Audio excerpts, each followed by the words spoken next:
The internet can be a really powerful tool. There can be a lot of really good information out there, and you can find a really good lawyer on the internet. But you need to go into that process knowing a couple of things. First, if you've got enough money, you can make yourself look like an authority on anything on the internet.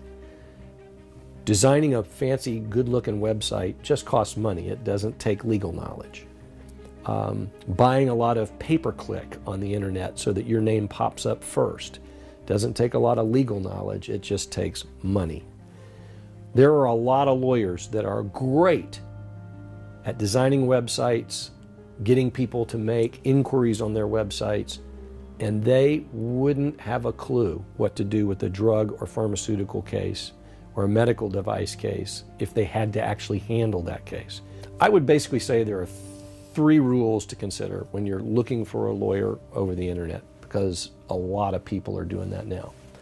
Number 1, make sure you're talking to a real law firm. Believe it or not, there are actually websites that talk about drug and medical device litigation.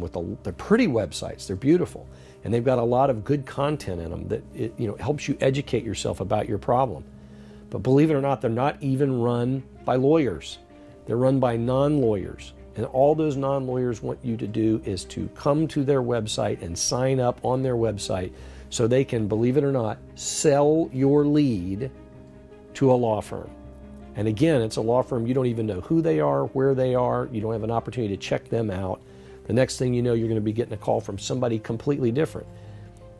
Those people that run those sites refer to clients who make inquiry, potential clients that make inquiry on their site who've been hurt by a drug or a medical device as leads. Number 2, make sure that when you do actually get a lawyer on the telephone at the law firm, you ask them, are they the ones that are going to actually represent you? And find out who your lawyer is going to be. The thing you're trying to avoid here is a law firm simply getting your inquiry, signing you up, and then turning around and referring you to somebody that you don't even know. And number 3, and probably the most important of all of these, is to make sure that you're involving yourself with a law firm that's got the experience and the resources to actually, if it's required, try your lawsuit against one of these manufacturers. Drug and pharmaceutical and medical device litigation is completely different than a lot of other litigation out there. It's extremely challenging. Every defendant is a multi-billion-dollar corporation. Every defendant has been sued many times before.